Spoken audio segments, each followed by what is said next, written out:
ឥឡូវនេះ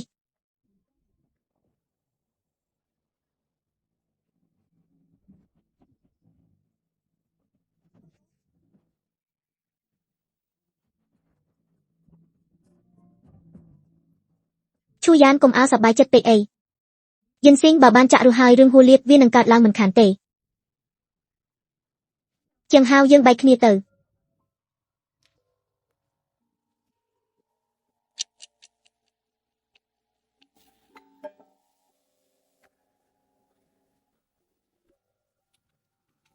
ជន់ស្យាអាហារកុំងបានមកដល់ហើយខ្ញុំអត់បានកុំងអាហារណា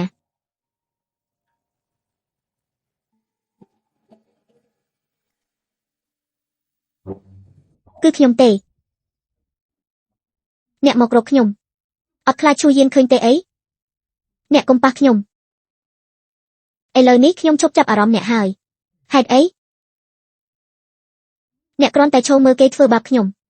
ស្ដាប់តាមគេត្រូវគេគ្រប់គ្រងមិនមែនបែបនេះទេព្រោះមានមនុស្សប្រុសកំសាកញីដូចអ្នកច្រើនណាស់លែងស័ក្តិសមខ្ញុំអាឡ័យទៀតហើយអ្នកច្បាស់ជាមានខ្ញុំនៅក្នុងចិត្តហើយតែមិនដូច្នោះទេហេតុអីបានជាអ្នកទូរស័ព្ទមកខ្ញុំមុននេះកុំចាក់ចេញពីខ្ញុំបានទេ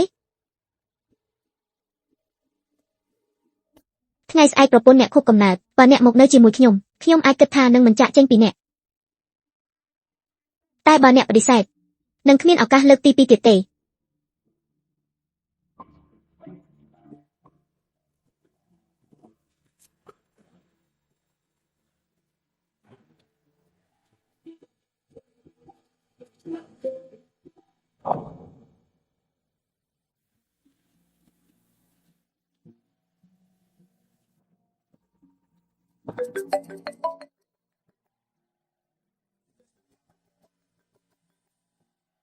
បងយប់នេះជាថ្ងៃកំណើតខ្ញុំអ្នកកាសែតដែលខ្ញុំហៅមកដល់អស់ហើយកុំភ្លេចត្រឡប់មកវិញឆាប់ណា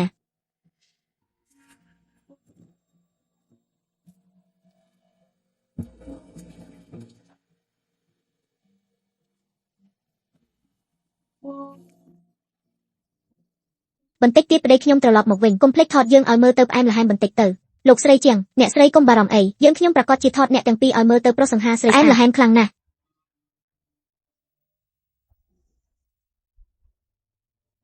បងចាំងឈីហ៎មិនក៏ជាភរិយារបស់អ្នកទៅវិញលោកជាងថាក្រុមហ៊ុនមានប្រជុំបន្ទាន់យប់នេះគាត់មិនត្រឡប់មកផ្ទះទេអ្នកមកហើយឈូយន្តហាប្តីរបស់អ្នកនៅក្នុងដៃខ្ញុំអត់អាចជូនពរថ្ងៃកំណើតអ្នកបានទេណាចូលមក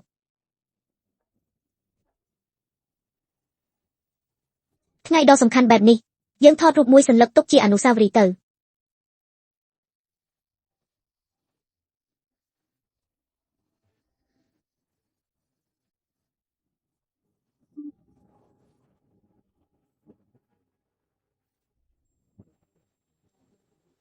នេះជាកាដូភ្ញាក់ផ្អើលដែលបងឲ្យខ្ញុំមែនទេធ្វើឲ្យខ្ញុំចង់ចាប់ផ្ដើមជីវិតសារជាថ្មីចាំមើលទៅ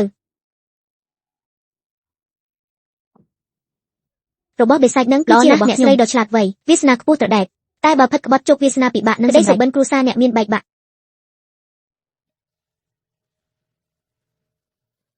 ពួកយើងទៅណាត់ជួបគ្នាទៅខ្ញុំមានការភ្ញាក់ផ្អើលមួយចង់ជូនអ្នកតើឯងត្រៀមការភ្ញាក់ផ្អើលអ្វីឲ្យខ្ញុំពេលចេញទៅខ្ញុំទន្ទឹងរង់ចាំណាស់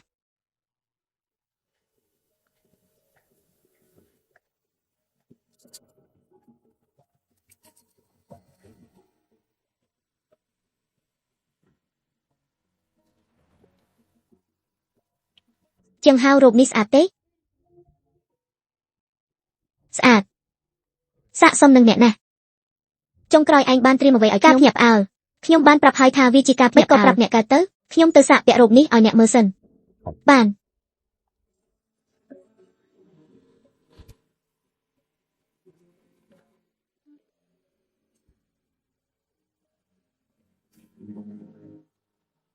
ប្តីសម្លាញ់ខ្ញុំគឺស៊ីវមេលីស៊ីវមេលីនាងមិនស្លាប់ទៅហើយទេថ្ងៃនេះមិនមែនជូយានទេគាត់បដូរទៅនៅជាមួយស្រីផ្សេងទៀតហើយតើអ្នកក្បត់ចិត្តខ្ញុំមែនទេ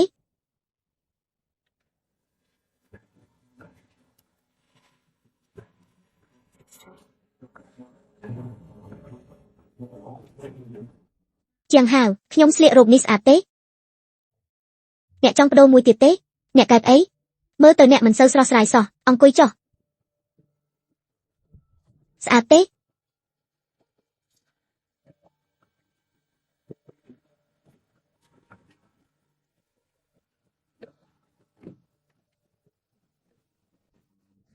ស្រីពុតត្បុតទាំងនោះមិនអាចនៅរស់បានទេនរណាគេអ្នកណាគេជាអ្នករៀបចំផែនការធ្វើបាបខ្ញុំទៅនេះមានរូបថតមួយសន្លឹកជារូបថតរួមរបស់អ្នកជាមួយស្រីម្នាក់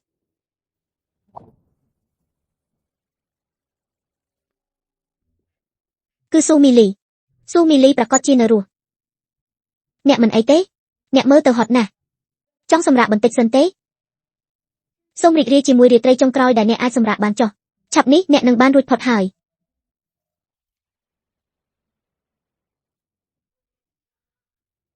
ការហាមសម្រាប់ស្ត្រីគឺស្រស់ស្អាតណាស់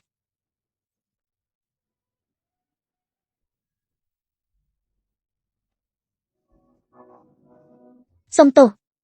ថ្ងៃណាត់ជួបថ្ងៃនេះត្រូវខ្ញុំធ្វើឲ្យខូចអស់ហើយកុំខ្លាចអីខ្ញុំនឹងនៅក្បែរអ្នកជានិច្ចខ្ញុំថា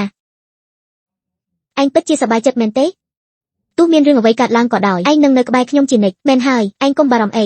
ខ្ញុំមិនទៅណាចោលឯងទេឆាប់ចូលទៅសម្រាកទៅ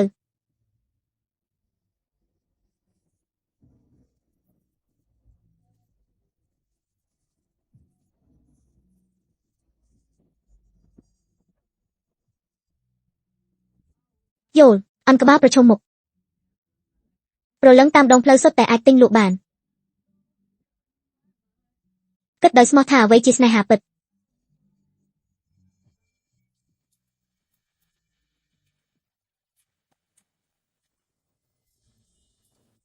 អ្នកស្រីលោកមកវិញហើយមកជួបឯង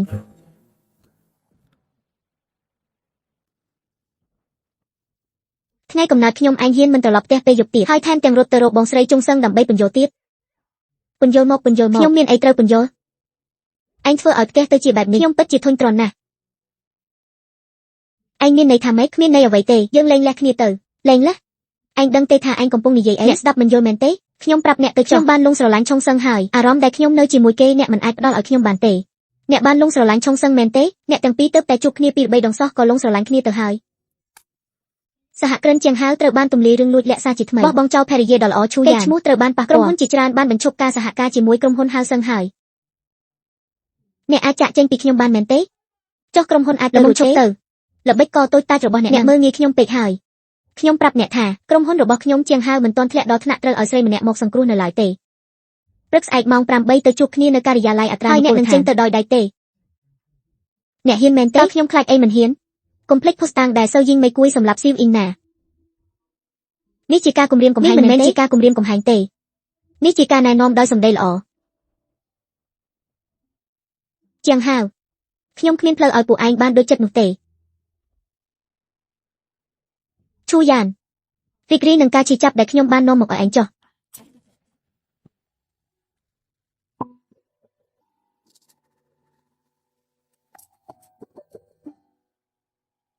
មិនក៏មិនទាន់ត្រឡប់ទៅវិញខ្ញុំបារម្ភថាគាត់នឹងមកឆ្លោះជាមួយអ្នកនៅមិនសូវស្រណុកចិត្តទេមានរឿងអីមិននិយាយគ្នាអត់សប្បាយចិត្តមែនទេអត់ទេខ្ញុំបានប្រាប់គាត់ថាចង់លែងលះគ្នាហើយខ្ញុំនឹងឲ្យគាត់ចេញពីផ្ទះទាំងដៃទេមានរឿងអីខ្ញុំគ្រាន់តែស្រឡាញ់អ្នកតែខ្ញុំមិនដែលគិតចង់បំផ្លាញគ្រួសាររបស់អ្នកទេបន្ទាប់ពីពួកអ្នកលែងលះគ្នាឈូយ៉ានច្បាស់ជាមិនលែងខ្ញុំទេកុំបារម្ភអីរឿងនេះទុកឲ្យខ្ញុំទៅគាត់មានជាប់ពាក់ព័ន្ធនឹងអាយុជីវិតអ្វីដែលកំពុងរងចាំគាត់ភ្លាមនោះគឺការទទួលខុសត្រូវដែលនឹងបណ្ដាលឲ្យគាត់បាត់បង់តំណែងខ្ញុំជឿថា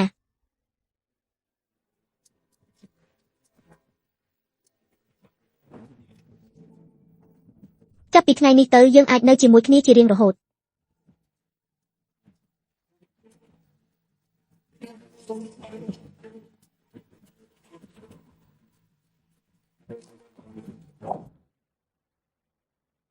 ខ្ញុំតែងតែចង់ប្រាប់អ្នក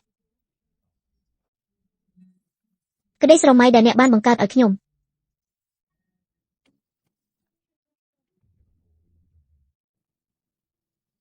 ថាអ្នកនឹងនៅក្បែរខ្ញុំជារៀងរហូត